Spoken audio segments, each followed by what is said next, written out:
Hello everybody, welcome to my channel. This is Professor Ivneet. So today I am going to teach you conversion of a partnership firm, private company and unlisted public company into an LLP. ये एक important topic है, इसमें से कई बार question आ जाता है। जो लोग आज पहली बार मेरे चैनल पे आए हैं उनको मैं बता दूं कि मैंने इससे पहले भी बिजनेस लॉ की, स्टैट्स की और कंपनी लॉ की बहुत सी वीडियोस बनाई हैं। उन सब का लिंक आपको पिन कमेंट्स, आई बटन और डिस्क्रिप्शन बॉक्स में मिल जाएगा। और हाँ, अगर आप लोगों को मोटिवेशनल स्टोरीज देखना अच्छा लगता है तो मेरा एक और चैनल है जिसका लिंक मैं डिस्क्रिप्शन बॉक्स में दे दूंगी। So without wasting any time, let's get started. Conversion from partnership firm to LLP। अब पार्टनरशिप फर्म को अगर हम चाहे कन्वर्ट करना तो हम LLP में उसे कन्वर्ट कर सकते हैं। तो उसका क्या प्रोसीजर है, ये सेक्शन 55 के अंडर आता है। Applicable sections and schedules. अब मैं आपको बता चुकी हूं कि अगर ट्रेडिशनल पार्टनरशिप वो पार्टनरशिप है जो हमारी इंडियन पार्टनरशिप एक्ट 1932 के अंडर रजिस्टर्ड है। ठीक है, अगर हम उसको LLP में, LLP means limited liability partnership में कन्वर्ट करना चाहे तो हम कर सकते हैं। किस सेक्शन के अंडर? सेक्शन 55 के अंडर। ओके, और इसके जो प्रोविजंस हैं वो हमारे सेकंड शेड्यूल में गिवन है LLP एक्ट के। ओके, तो आपको इतना याद रखना है, सेक्शन 55 और second schedule. Next is meaning. The conversion of the firm into an LLP means transfer of property, assets, interest, rights, privileges, liabilities, obligations and undertaking of the firm to the LLP as a going concern. अब देखो, जब भी एक firm convert होती है LLP में तो उसका मतलब ये है कि जो फर्म की प्रॉपर्टी है, एसेट्स है, इंटरेस्ट, राइट्स, प्रिविलेजेस, लायबिलिटीज, सब कुछ ट्रांसफर होगा LLP में और LLP एक गोइंग कंसर्न बन जाएगी। ओके, तो ये मैं जैसे जैसे स्टेप्स में आपको बता रही हूँ वीडियो में, आपको ऐसे ही एग्जाम में लिख के आना है तो आप अच्छे मार्क्स स्कोर कर पाएंगे। Eligibility for conversion. A firm में apply to convert into an LLP। देखो, एक फर्म जो है वो LLP में कन्वर्ट हो सकती है provided the partners of the LLP into which it converts comprises all the partners of a firm and no one else। इसका मतलब है कि एक फर्म LLP में कन्वर्ट हो सकती है अगर LLP में जो नए पार्टनर्स बनने जा रहे हैं वो वही पार्टनर्स हैं जो फर्म के पार्टनर्स थे।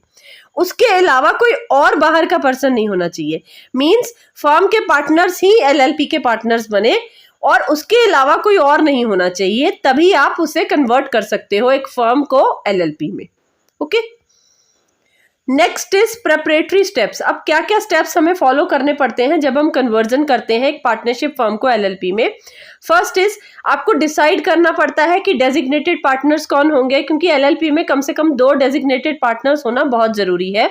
और आप क्या करोगे, डेजिग्नेटेड पार्टनर्स आइडेंटिफिकेशन नंबर लोगे और डिजिटल सिग्नेचर्स लोगे। ठीक है, और ये सब क्या होते हैं, डेजिग्नेटेड पार्टनर्स आइडेंटिफिकेशन नंबर क्या होता है, डिजिटल सिग्नेचर्स क्या होता है, ये जब मैंने LLP का सेकंड पार्ट करवाया था इनकॉर्पोरेशन वाला, उसमें मैंने बहुत अच्छे से एक्सप्लेन करा था। ठीक है, तो आपको ये नंबर लेना पड़ता है। सेकंड स्टेप में आपको क्या करना पड़ता है, to ascertain the availability of the proposed name of the LLP from the registrar.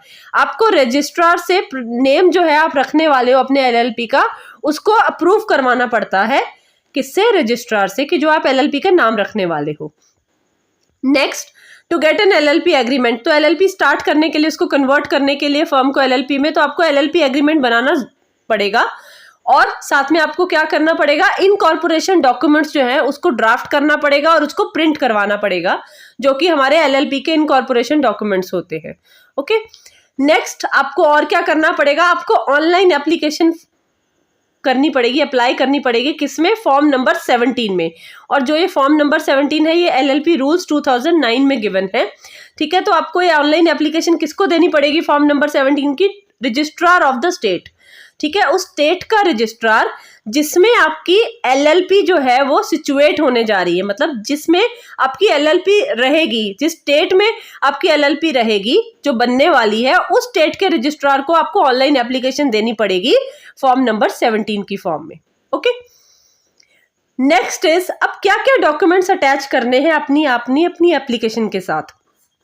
सबसे पहले तो एक पार्टनर्स की तरफ से एक स्टेटमेंट देनी पड़ेगी जिसमें पार्टनर्स का नाम होगा और रजिस्ट्रेशन नंबर होगा और date of the registration number होगी। अगर पार्टनरशिप रजिस्टर्ड है देखो, इंडियन पार्टनरशिप एक्ट 1932 के अंडर कंपल्शन नहीं होती है।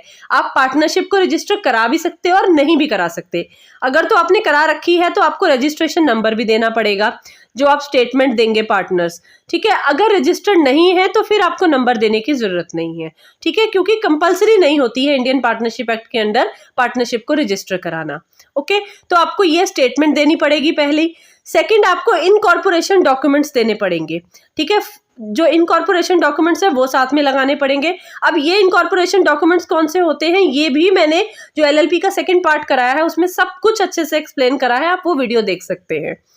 देन थर्ड, आपको क्या करना पड़ेगा, एक स्टेटमेंट देनी पड़ेगी जो कि कौन देगा, एडवोकेट देगा या सीए देगा या सीएस देगा, या फिर जो भी इनकॉर्पोरेशन डॉक्यूमेंट्स को सब्सक्राइब कर रहा है, मींस जिसने उस पर साइन करा है, वो ये बोलेगा। उस स्टेटमेंट में क्या बोला जाएगा कि जितनी भी रिक्वायरमेंट्स है एलएलपी के रिगार्डिंग वो हमने पूरी कर दी है, तो उस स्टेटमेंट में ये लिखा जाएगा। ओके, तो ये देनी पड़ेगी आपको। देन फोर्थ, आपको क्या देना पड़ेगा, statement of the assets and liabilities of the firm certified by CA, मतलब सीए की तरफ से, चार्टर्ड अकाउंटेंट की तरफ से उस फर्म की एसेट्स एंड लायबिलिटीज को वो सर्टिफाई करेगा और वो उसके रिगार्डिंग स्टेटमेंट बना के देगा कि इस फर्म में इतने एसेट्स हैं और इतनी लायबिलिटीज है। ओके, तो ये डॉक्यूमेंट्स उनको देने पड़ेंगे जब भी कन्वर्जन होगा फर्म का एलएलपी में। और अब आगे और कौन से डॉक्यूमेंट्स हैं, list of all the creditors along with the consent to their conversion, means जितने भी क्रेडिटर्स हैं फर्म के, ठीक है, जिन्होंने जो है वो पैसे लेने हैं उस फर्म से, ठीक है, तो उनका भी कंसेंट होना जरूरी है कि हाँ भाई जो ये फर्म है अब एलएलपी में कन्वर्ट होने जा रही है और हमें इससे कोई प्रॉब्लम नहीं है, तो उनका कंसेंट होना जरूरी है। क्लियरेंस, अप्रूवल और permission from the concerned authorities, जितनी भी अथॉरिटीज हैं जिनसे जरूरी है, मतलब उनका अप्रूवल होना बहुत जरूरी है, उनकी परमिशन होनी जरूरी है। देन आपको साथ में ये भी अटैच करना पड़ेगा कि इनकम टैक्स रिटर्न्स आपने कितने फाइल करे, कितने हैं, और आपकी कितनी पेंडिंग प्रोसीडिंग्स है, मींस जो अभी आपने पे करनी है, ठीक है, क्या आपकी पेंडिंग है, वो सब आपको अटैच करना पड़ेगा डॉक्यूमेंट्स के साथ। और साथ में जो भी नेसेसरी फाइलिंग और रजिस्ट्रेशन फीस, जितनी भी रजिस्ट्रेशन फी है वो आपको पे करनी पड़ेगी, क्योंकि आप कन्वर्ट कर रहे हो ना, तो एलएलपी की जो भी रजिस्ट्रेशन फी है या फिर जितने भी डॉक्यूमेंट्स फाइल करने हैं वो सब आपको इसके साथ लगाने पड़ेंगे। Then next is registration of documents. अब जो रजिस्ट्रार है जिसके पास आपने दिया है एलएलपी के सारे डॉक्यूमेंट्स, वो रजिस्ट्रार उसको स्क्रूटनाइज करेगा। स्क्रूटनाइज का मतलब होता है डिटेल स्टडी, वो अच्छे से देखेगा और देखेगा कि क्या डॉक्यूमेंट्स जो है वो सही हैं, सारे ऑर्डर में है। अगर उसको लगेगा कि सब कुछ ठीक है, सारे डॉक्यूमेंट्स आ गए हैं, तो फिर वो आपको क्या करेगा, सर्टिफिकेट ऑफ रजिस्ट्रेशन इशू कर देगा, जिसमें एलएलपी का नाम होगा और उसकी रजिस्ट्रेशन डेट होगी कि किस दिन से ये रजिस्टर्ड है। लेकिन अगर रजिस्ट्रार को कुछ डिस्क्रिपेंसी लगती है, डिस्क्रिपेंसी कुछ गड़बड़ लगती है, या फिर वो डिससेटिस्फाइड है, या फिर उसे लगता है कि आपने सारी इन्फॉर्मेशन नहीं दी है, या सारे डॉक्यूमेंट्स कुछ मिसिंग है, या फिर कुछ गड़बड़ है, या आपने गलत डॉक्यूमेंट्स दिए हैं, या फिर आपने गलत इन्फॉर्मेशन दी है, तो वो आपके कन्वर्जन को रिफ्यूज भी कर सकता है, मतलब मना भी कर सकता है। वो कह सकता है कि नहीं जी, हम ये कन्वर्ट नहीं कर रहे हैं। तो उस केस में जो एप्लीकेंट है, जिसने अप्लाई करा है कन्वर्ट करने के लिए, जो एप्लीकेंट फर्म है जो कन्वर्ट होना चाह रही है एलएलपी में, उसके पास एक ऑप्शन है कि वो जाके कंपनी लॉ बोर्ड में अपील फाइल कर सकता है कि मेरे को रजिस्ट्रार ने रिफ्यूज कर दिया है। तो एक अपील फाइल की जा सकती है कि इसको दोबारा कंसिडर किया जाए। Okay, next is intimation to registrar. Intimation का मतलब होता है बताना। अब जैसे ही एलएलपी बन गई, तो मतलब एलएलपी रजिस्टर हो गई, तो जिस दिन से रजिस्ट्रार ने उसे रजिस्टर करा, रजिस्टर की जो डेट होती है, रजिस्ट्रेशन डेट होती है, उसके 15 दिन के अंदर अंदर जो फर्म का रजिस्ट्रार है, मींस जब आपने पार्टनरशिप रजिस्टर कराई होगी, ठीक है, तो फर्म के रजिस्ट्रार को आपको 15 दिन के अंदर अंदर ही इन्फॉर्म करना पड़ेगा कि जो हमारी फर्म है वो एलएलपी में कन्वर्ट हो चुकी है। ओके, लेकिन ये तभी इंटीमेशन होगी अगर आपने रजिस्ट्रार ऑफ द फर्म्स में रजिस्ट्रेशन कराई है। ओके, क्योंकि इंडियन पार्टनरशिप एक्ट में कंपल्सरी नहीं है रजिस्टर कराना। Then next is effect of registration. अब रजिस्ट्रेशन हो गई, अब इसका क्या असर होगा, क्या इफेक्ट होगा।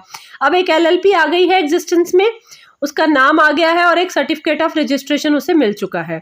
जितने भी tangible assets, intangible property, assets, interest, rights, privileges जो फर्म की थी अब वो किसकी बन गई है, एलएलपी की बन गई है। The firm shall be deemed to be dissolved and removed from the records of the registrar of the firms. ठीक है, अगर पार्टनरशिप पहले वाली पार्टनरशिप जो थी ट्रेडिशनल पार्टनरशिप अगर वो रजिस्टर्ड थी, अब उसे रजिस्ट्रार ऑफ द फर्म्स वाले रजिस्टर में से रिमूव कर दिया जाएगा, रिकॉर्ड में से रिमूव कर दिया जाएगा और ये माना जाएगा कि फर्म डिसॉल्व हो गई है, क्योंकि हम फर्म को किस में कन्वर्ट कर चुके हैं, एलएलपी में कन्वर्ट कर चुके हैं।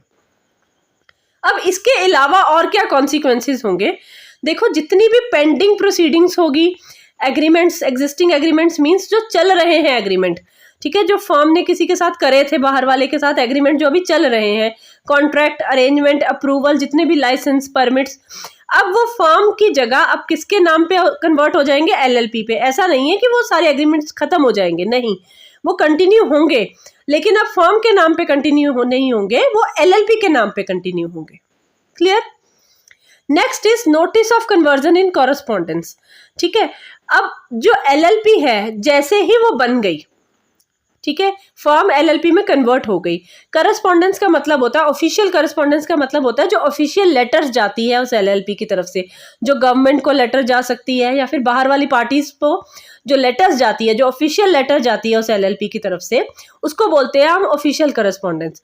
तो इन्होंने बोला है कि एलएलपी बनने के बाद 12 महीने तक, मतलब 1 साल तक 14 दिन के अंदर अंदर उनको क्या करना पड़ेगा कि उनका हर ऑफिशियल करस्पॉन्डेंस, हर ऑफिशियल लेटर के ऊपर ये स्टेटमेंट लिखी जाएगी कि अब ये कन्वर्ट हो गई है फर्म से एलएलपी में, और उसके ऊपर नाम और रजिस्ट्रेशन नंबर होगा उस फर्म का जिससे वो कन्वर्ट हुई है। तो ये 1 साल तक आपके ऑफिशियल करस्पॉन्डेंस पे ये चीज रहेगी ही रहेगी। क्लियर? जो भी लेटर्स, ऑफिशियल लेटर्स यहाँ से गवर्नमेंट की तरफ जाएंगी या कहीं बाहर जाएंगी। ओके, अब ये था हमारा conversion of firm to LLP. अब आ जाओ कि प्राइवेट कंपनी को आप एलएलपी में कन्वर्ट कर सकते हो कि नहीं कर सकते। तो जी हाँ, हम जरूर कर सकते हैं, लेकिन इसमें हमारा सेक्शन 56 है। फर्म में कौन सा सेक्शन था? 55। अब देखो, आपको सिर्फ एक ही बार चीजें याद करनी है, बाकियों में आपको वैसे ही लिखना है, सिर्फ छोटे छोटे डिफरेंसेस हैं वो आपको याद करने हैं, फिर आपको कोई प्रॉब्लम नहीं आएगी। अब देखो, ये सारी लाइन वही है, सेम है। वहां फर्म थी, यहाँ पे प्राइवेट कंपनी आ गई है, प्राइवेट कंपनी इनकॉर्पोरेटेड। अब वहां पे इंडियन पार्टनरशिप एक्ट था, यहाँ पे इंडियन कंपनी एक्ट 1956 आ जाएगा। ठीक है, तो वो भी कन्वर्ट हो सकती है एलएलपी में, लेकिन सेक्शन 56, वहां पे 55 था, यहाँ पे 56 आ गया। वहां पे सेकंड शेड्यूल था, यहाँ पर क्या आ गया? थर्ड शेड्यूल आ गया। मीनिंग देखो, मीनिंग बिल्कुल सेम है, वही पॉइंट्स हैं। जो चीज रिपीट हो रही है वो मैं एक्सप्लेन नहीं करूंगी क्योंकि मैं ऑलरेडी कर चुकी हूँ।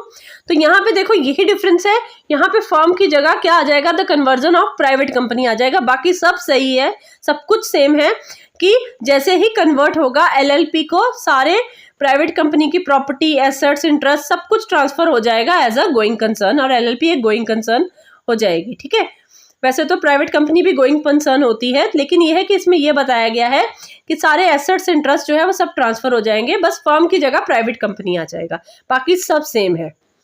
Next is eligibility of conversion. अब यहाँ पे सिर्फ एक ही चीज का डिफरेंस है।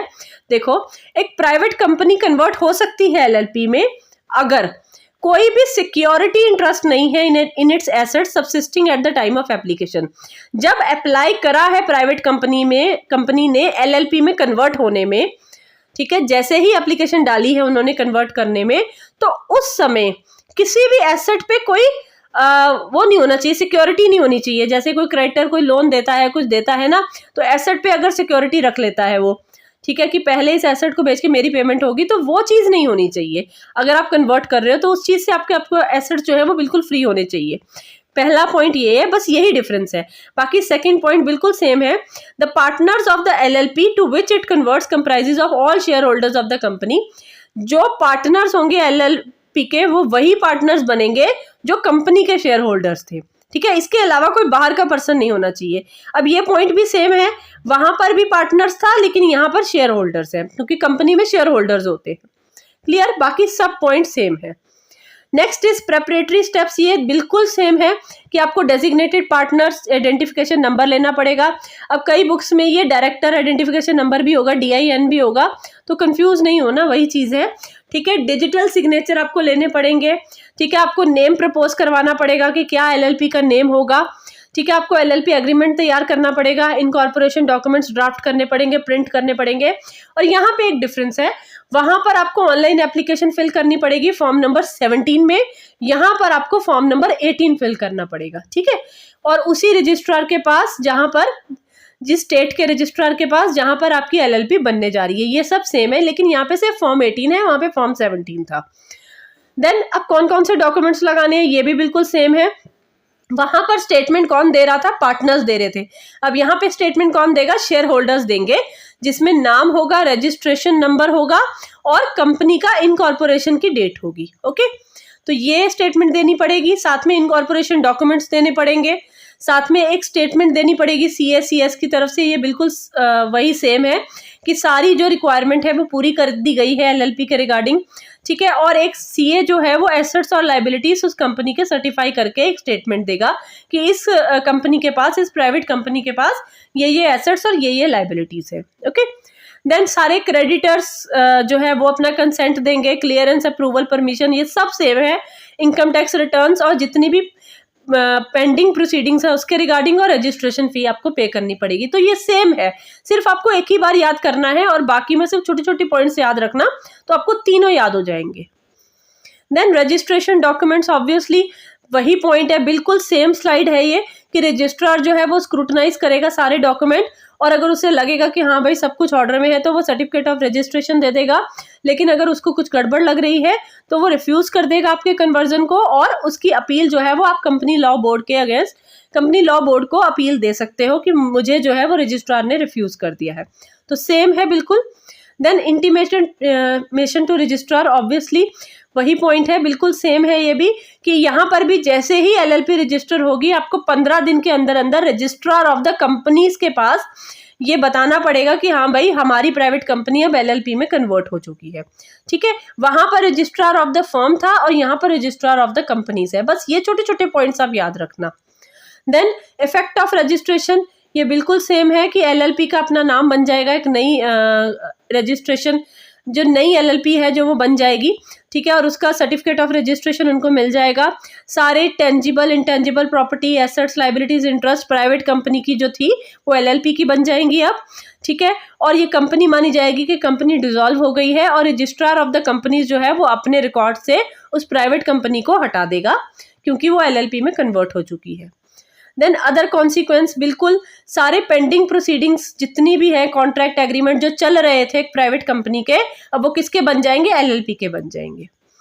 Then notice of conversion in correspondence, ये बिल्कुल सेम है कि 1 साल तक 14 दिन के अंदर अंदर रजिस्ट्रेशन के हर ऑफिशियल करस्पॉन्डेंस पे, ऑफिशियल लेटर पे ये स्टेटमेंट लिखी जाएगी कि अब ये कन्वर्ट हो गई है प्राइवेट से LLP में, और उस कंपनी का नाम और रजिस्ट्रेशन भी लिखा जाएगा जिससे कन्वर्ट हुई है LLP में। तो ये 12 मंथ्स तक आपको लिखना पड़ेगा ऑफिशियल करस्पॉन्डेंस पे। ओके, अब आ जाओ conversion from unlisted public company से आप LLP में कैसे कन्वर्ट कर सकते हो।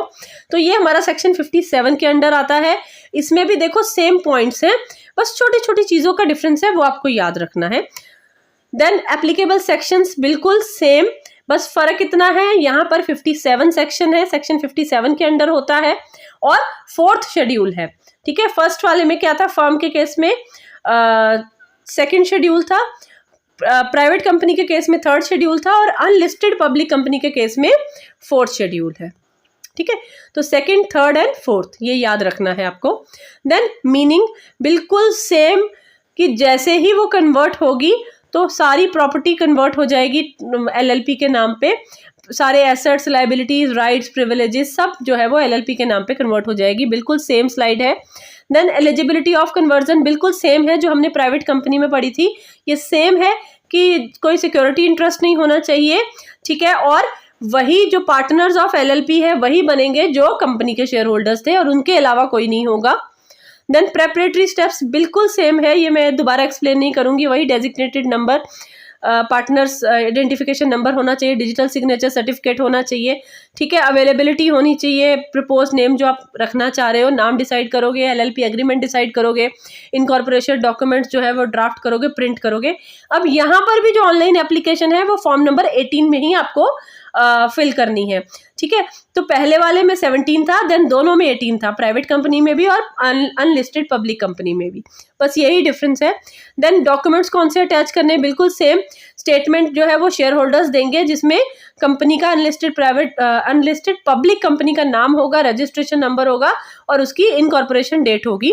और साथ में आपको क्या लगाने हैं, एलएलपी के इनकॉर्पोरेशन डॉक्यूमेंट्स लगाने हैं, और एक स्टेटमेंट होगी सीएस की तरफ से, बिल्कुल सेम है, और एक स्टेटमेंट होगी एसेट्स लायबिलिटीज, जिसको कौन सर्टिफाई करेगा, सीए करेगा सर्टिफाई, ठीक है। क्रेडिटर्स की लिस्ट होगी, क्लियरेंस अप्रूवल परमिशन बिल्कुल सेम, इनकम टैक्स रिटर्न्स, सारी पेंडिंग प्रोसीडिंग्स और necessary filings and registration fees, okay.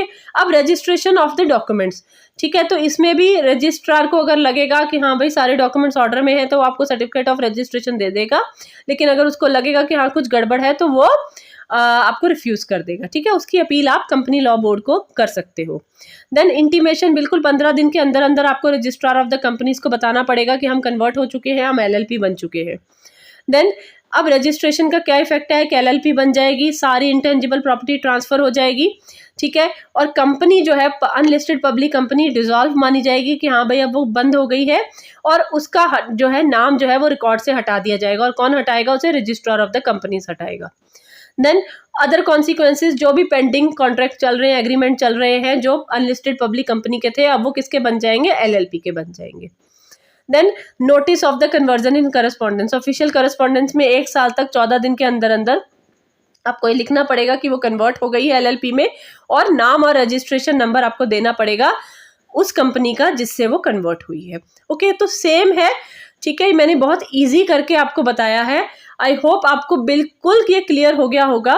देखो ये तीनों एक साथ तो नहीं आएंगे, एक ही आएगा, तो आप मैंने जैसे पॉइंट्स बताए हैं इसको ऐसे ही लिख के आइएगा विद सेक्शंस, तो आप बहुत अच्छे मार्क्स स्कोर कर पाएंगे। इन केस अगर आपको फिर भी कोई डाउट रह जाता है तो आप मुझे कमेंट सेक्शन में लिख सकते हैं। और हाँ, अगर आप लोगों को मेरा पढ़ाया हुआ समझ आता है और आप आगे फर्दर भी मुझसे पढ़ना चाहते हैं तो आप मेरी वीडियो को लाइक कर सकते हैं, शेयर कर सकते हैं और मेरे चैनल को सब्सक्राइब कर सकते हैं। So thank you.